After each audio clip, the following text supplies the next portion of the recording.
Ibu Bapak Saudara yang dikasihi Tuhan Yesus Kristus, kita bersyukur atas setiap pertolongan Tuhan yang kita terima dalam hidup kita. Tengah-tengah situasi sulit seperti ini, kita masih diberikan anugerah untuk terus menikmati kebaikan Tuhan. Bapak Saudara, mari kita mempersiapkan diri kita untuk kita bersama-sama belajar kebenaran firman Tuhan yang terambil dari kitab Kisah Para Rasul pasal 7 ayat 1 sampai 16. Silakan Bapak Ibu Saudara membacanya di rumah masing-masing dengan judul perikop pembelaan Stefanus.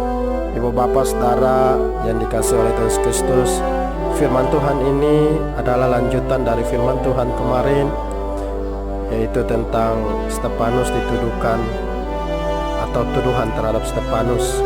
Nah, tuduhan itu membawa Stefanus diperhadapkan di mahkamah agama.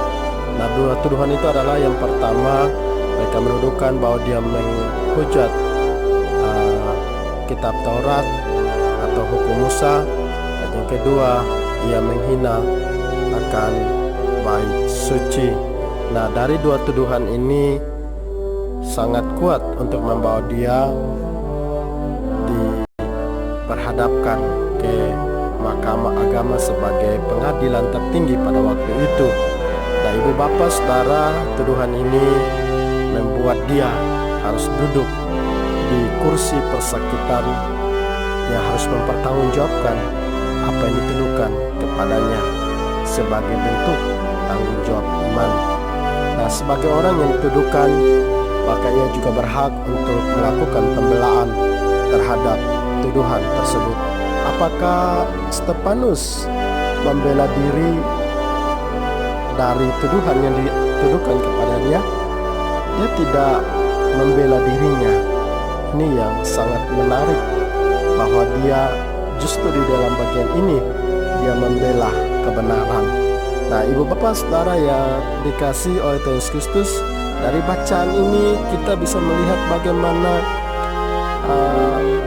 Stefanus melakukan pembelaan. Kalau kita baca dalam ayat yang pertama berkata, kata imam besar, benarkah demikian? Nah, ini imam besar mempertanyakan tuduhan yang disampaikan kepada dia, sehingga ia memberikan kesempatan kepada Stefanus untuk melakukan pembelaan atas tuduhan tersebut. Dan dia memulai dari ia menjelaskan tentang bagaimana Allah memanggil bapa leluhur mereka, yaitu Abraham.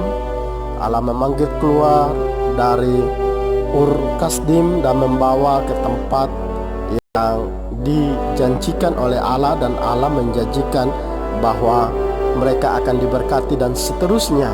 Nah, itu dia menjelaskannya dengan detail. Dan yang kedua, dia menjelaskan tentang Yusuf yang dijual oleh saudara-saudaranya ke tanah Mesir, yaitu ayat 8 sampai dengan ayat yang ke-16. Nah, dari penjelasan ini sebenarnya Stefanus ingin menjelaskan tentang sejarah yang sudah dimengerti dan sudah dipahami oleh orang Israel pada waktu itu, sehingga dia menjelaskan kepada mereka bahwa apa yang dituduhkan kepada dia itu tidak benar. Nah, disinilah kita melihat bahwa dia tidak membela diri dia, tapi dia membela kebenaran, dan dia berusaha menjelaskan kebenaran itu kepada mereka supaya mereka kembali diingatkan lagi, mereka kembali diberikan pencerahan untuk mengerti apa yang disampaikan oleh Stefanus. Berarti bahwa Stefanus dia menyadari bahwa dia tidak melakukan apa yang dituduhkan kepadanya. Nah, Ibu Bapak Saudara yang dikasihi oleh Tuhan Yesus Kristus, nah, dari dua pembelaan ini hendak menjelaskan kepada kita bahwa kita sebagai orang Kristen, ketika kita diperhadapkan dengan persoalan seperti ini, maka kita harus siap sedia untuk mempertanggungjawabkan iman kita. Nah, dalam bagian ini Stefanus berusaha untuk mempertanggungjawabkan imannya dengan tujuan bahwa Allah tidak membatasi kemurahannya atas kehidupan orang percaya, bahwa Allah akan selalu memberkati, menjaga dan memelihara setiap orang yang percaya kepada Tuhan. Karena itu kita belajar dari iman Stefanus. Dia tidak takut, dia berani untuk menjelaskan apa yang benar. Karena itu ibu bapak saudara, mari kita menjadi orang Kristen yang tidak takut dalam menyaksikan iman kita. Kita berani untuk menyaksikan iman itu kepada orang lain. Dan mari kita juga tekun dan setia kepada Allah dalam setiap kehidupan kita. Dan mari kita terus mengisi pengetahuan kita dengan kebenaran firman Tuhan yang boleh terus mengajarkan kepada kita untuk kita boleh tetap belajar kepada kebenaran itu, karena di dalamnya kita memperoleh pengetahuan.